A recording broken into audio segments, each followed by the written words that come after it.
स्वागत है आप सभी का न्यूज एक्सप्रेस पर। मैं हूं आपके साथ रोहित। पश्चिम बंगाल की मुख्यमंत्री ममता बनर्जी ने मुर्शिदाबाद हिंसा के वक्त योगी आदित्यनाथ पर कटाक्ष किया था, क्योंकि सीएम योगी आदित्यनाथ ने कहा था कि बंगाल ममता बनर्जी से संभल नहीं रहा है, मुर्शिदाबाद जल रहा है और ममता खामोश है। अब जब यह बयान सीएम योगी आदित्यनाथ की तरफ से दिया गया था, तो फिर ममता बनर्जी ने पलटवार करते हुए कहा था कि योगी सबसे बड़े भोगी। लेकिन आज एक ऐसी सिचुएशन आ गई है जब जनता कह रही है कि देख लो भोगी क्या कर रहा है, और जो लोग ज्ञान दे रहे थे योगी आदित्यनाथ को वो क्या कर रहे हैं। जी हां, दोनों राज्य में एक तरह का क्राइम, दोनों राज्य में मुख्यमंत्री अलग अलग पार्टी के, एक राज्य में पुरुष मुख्यमंत्री, एक राज्य में महिला मुख्यमंत्री। अब क्राइम जब एक तरह का, तो इलाज भी एक तरह का होना था। लेकिन ममता बनर्जी ऐसा लग रहा है कि दरिंदों को बचाने के लिए खड़ी हुई है, और इसीलिए सफीक नाम देखते ही वो लड़कियों को ही दोष देने लगे, क्योंकि वोट बैंक भी बचा रहे और काम भी हो जाए। अब ऐसे में सोशल मीडिया पर लोग सवाल कर रहे हैं कि क्या ममता बनर्जी अपने इस बयान के बाद शाम 5 बजे के बाद घर के बाहर नहीं निकलेंगी, क्योंकि वो भी महिला है। दरअसल ममता बनर्जी ने दुर्गापुर दरिंदगी मामले में बयान दिया और उन्होंने लड़कियों को यह ज्ञान दिया कि शाम के 5 बजे के बाद या फिर रात में कॉलेज से, हॉस्टल से बाहर ना निकलें। ये बयान बताता है कि पश्चिम बंगाल कितना असुरक्षित है बेटियों के लिए। वैसे ही कोई नया बयान नहीं है, इस तरीके का बयान आपने मुलायम सिंह यादव के मुंह से बहुत पहले सुना होगा कि लड़के हैं, गलतियां हो जाती हैं और गुड़ के पास तो चीटे जाते हैं। ऐसे बयान मुलायम सिंह यादव के भी रहे। लेकिन वहीं दूसरी तरफ उत्तर प्रदेश में एक बच्ची के साथ दरिंदगी होती है, तो फिर उसका इलाज ऐसे होता है कि लोग पूछने लगते हैं ममता बनर्जी से कि आपकी पुलिस खामोश क्यों है। आपके यहाँ दरिंदगी बार बार हो रही है बच्चियों के साथ, वो चाहे आरजी कर मेडिकल कॉलेज मामला हो, संदेश खाली हो या फिर अब दुर्गापुर हो, इससे पहले हावड़ा और तमाम इलाके, वहाँ पर दरिंदों को हर बार बचाया क्यों जाता है। वैसे कोई पहली बार नहीं है। 2011 में सत्ता संभालने के साथ ही ममता बनर्जी ने 2012 में भी कुछ इसी तरीके से बयान दिया था, और तब उन्होंने कहा था कि लड़कियों को घर से बाहर नहीं निकलना चाहिए शाम के वक्त। तो जो ममता बनर्जी अपने राज्य में कानून व्यवस्था संभाल नहीं पा रही, बेटियों को न्याय नहीं दिला पा रही हैं, बल्कि अपराधियों का ही एक तरीके से बचाव करती नजर आ रही हैं, उसके बाद सवाल उठ रहा है कि देख लीजिए उत्तर प्रदेश में, जिसको आप भोगी कह रही थी, कि वो कैसे प्रशासन चला रहे हैं, और अपने गिरेबान में भी झांक कर देख लीजिए। दरअसल उत्तर प्रदेश में पिछले कुछ घंटों में लगातार तड़ातड़ एनकाउंटर हुए, वो चाहे नरेश नाम हो या फिर शमशाद। हिंसा किया, अपराध किया, दरिंदगी की, सबका एक ही इलाज, जानूम की टिकट। क्योंकि योगी आदित्यनाथ ने 17 में सत्ता संभालने के बाद सीधा और सपाट संदेश दे दिया था कि ऑन द स्पॉट इलाज होगा अगर लड़कियों के साथ बदतमीजी की गई तो। और तब से लेकर अभी तक उसी बयान पर काम भी हो रहा है। बुलडोजर और एनकाउंटर की रणनीति ने उत्तर प्रदेश में जीरो टॉलरेंस की योगी आदित्यनाथ की नीति को पुख्ता किया है। लेकिन ममता बनर्जी के राज में कभी दुर्गापुर, कभी संदेश खाली, कभी हावड़ा, कभी 24 परगना, कभी मुर्शिदाबाद, बस नाम लेते चलिए जिलों के, इलाकों के। तस्वीर कहीं नहीं बदली, हर जगह से इस तरीके के मामले आए, और ममता बनर्जी के तमाम बार ऐसे विवादित बयान आए। दुर्गापुर मामले पर ममता बनर्जी ने क्या कुछ कहा, पहले वो सुनिए। Especially the girl child at night time, they should not be allowed to come out in the outside. They have to protect themselves also. There is a forest area. एक महिला मुख्यमंत्री के मुंह से यह बयान सुनकर शायद हर एक को आवाज उठानी थी, लेकिन मुत्तकी की प्रेस कॉन्फ्रेंस में फेमिनिस्ट पर बवाल मचाने वाले ममता बनर्जी पर खामोश हैं।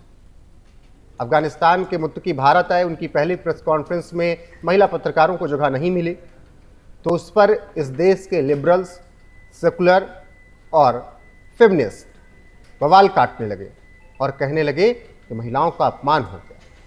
जो तालिबान की सोच है वही सोच भारत पर लाद दी गई। लेकिन वही लोग से जब पूछा गया कि ममता बनर्जी के बयान पर आप क्या कुछ कहेंगे, तो शायद उनके पास वीडियो बनाने के लिए पर्याप्त डाटा नहीं रहा होगा, या वीडियो अपलोड करने के लिए, वीडियो एडिट कराने के लिए अच्छा एडिटर नहीं रहा होगा। मिलियंस वाले सब खामोश बैठे हैं। ठीक उसी तरीके से जैसे महाकुंभ में बवाल करने वाले विजय थालापति की रैली के स्टैम्पेड पर खामोश हो गए। अब वो मुत्तकी पर तो बवाल काट रहे हैं, जायज भी है, महिलाओं को जगह नहीं दी गई प्रेस कॉन्फ्रेंस में और इस पर सवाल उठना चाहिए, उसका सपोर्ट नहीं किया जा सकता।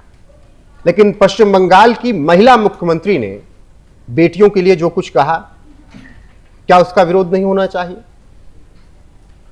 अब ऐसे में जो ममता बनर्जी योगी आदित्यनाथ को भोगी बता रही थी, उन योगी आदित्यनाथ के राज में बेटियों पर गंदी नजर सिर्फ डालने वालों का क्या हाल किया गया, वो थोड़ा समझ लीजिए। दिखाइएगा पिछले कुछ घंटों में किस तरीके से लखनऊ से लेकर मेरठ तक इनकाउंटर हुए। लखनऊ में रेप आरोपी से मुठभेड़ हुई, आरोपी को जहन्नुम पहुंचा दिया गया। गाजियाबाद में हत्या आरोपी से मुठभेड़ हुई, एनकाउंटर में उसे गोली लगी, इलाज जारी है।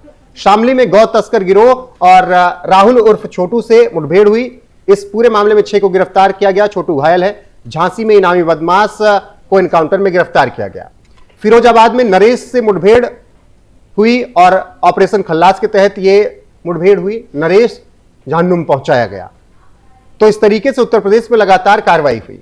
इसके अलावा मुजफ्फरनगर, फर्रुखाबाद, मुरादाबाद, मथुरा, हरदोई, उन्नाव, बुलंदशहर, बागपत, बलिया में भी एनकाउंटर हुए। वांटेड गैंगस्टर टारगेट किए गए, बच्चियों के साथ दरिंदगी करने वाले टारगेट किए गए, बच्चियों पर गंदी नजर डालने वाले टारगेट किए गए। कुल 20 से ज्यादा एनकाउंटर पिछले कुछ घंटों में हो गए। 1 दर्जन से ज्यादा गिरफ्तारियां की गई। सबसे ज्यादा शामली में 4 एनकाउंटर, 6 गिरफ्तारियां, और उसके बाद बुलंदशहर में। अब इसके अलावा अगर बात करें 2017 से किस तरीके से योगी राज में अभी तक अपराधियों पर नकेल कसी गई है, तो 252 अपराधियों को जहन्नुम का सैर करवा दिया गया है। 10,254 घायल हुए हैं इनकाउंटर में। 1,749 पुलिसकर्मी घायल हुए, जिसमें 18 पुलिसकर्मी शहीद हुए। कुल 14,973 ऑपरेशन को योगी आदित्यनाथ के राज में अभी तक अंजाम दिया गया है। तो जिन योगी आदित्यनाथ को ममता बनर्जी भोगी बता रही थी, उनके राज में किस तरीके से अपराध करने वालों पर, दरिंदगी करने वालों पर, माफियागिरी करने वालों पर लगाम कसी जा रही है, मुठभेड़ में मारा जा रहा है। एक तरफ वो तस्वीर है और दूसरी तरफ तस्वीर है कि लड़की के साथ दरिंदगी हो तो लड़की ही दोषी साबित हो जाए, और नसीहत दी जाने लगी कि आप घर से ना निकलिए, क्योंकि हम आपकी सुरक्षा की गारंटी नहीं ले सकते हैं। पश्चिम बंगाल अब हमारे हाथ में, ऐसा लगता है नहीं। जिस तरीके का बयान ममता बनर्जी दे रही हैं, उसके आधार पर ये सोशल मीडिया पर लोग बोल रहे हैं। इतना असंवेदनशील बयान जिसका बचाव विरोधी, उनके समर्थक भी नहीं कर सकते, लेकिन फिर भी ज्ञान दिया जा रहा है टीएमसी की तरफ से। बाकी जिस तरीके से उत्तर प्रदेश में एनकाउंटर नीति और बुलडोजर नीति से दरिंदों को सबक सिखाया गया, दूसरी तरफ पश्चिम बंगाल में सफीक नाम देखकर बेटी को ही गलत ठहराया जाने लगा ममता बनर्जी की तरफ से, और दरिंदे सफीक का बचाव किया जाने लगा, जबकि सफीक की बहन अपने भाई के खिलाफ खड़ी हुई है। ऐसे में आपका इन दोनों प्रदेश के सेम क्राइम पर अलग अलग एक्शन जो प्रशासन की तरफ से लिया गया, उस पर क्या राय है, कमेंट सेक्शन में जाकर बताइएगा जरूर। बाकी सीएम योगी आदित्यनाथ के बयान के साथ आपको छोड़े जाते हैं, बने रहिए हमारे साथ। नमस्कार। हमने पहले बोला था कि अगर लूटोगे, व्यापारी और बेटी की सुरक्षा में खतरा पैदा करोगे, तो दूसरे चौराहे पे यमराज इंतजार कर रहा होगा।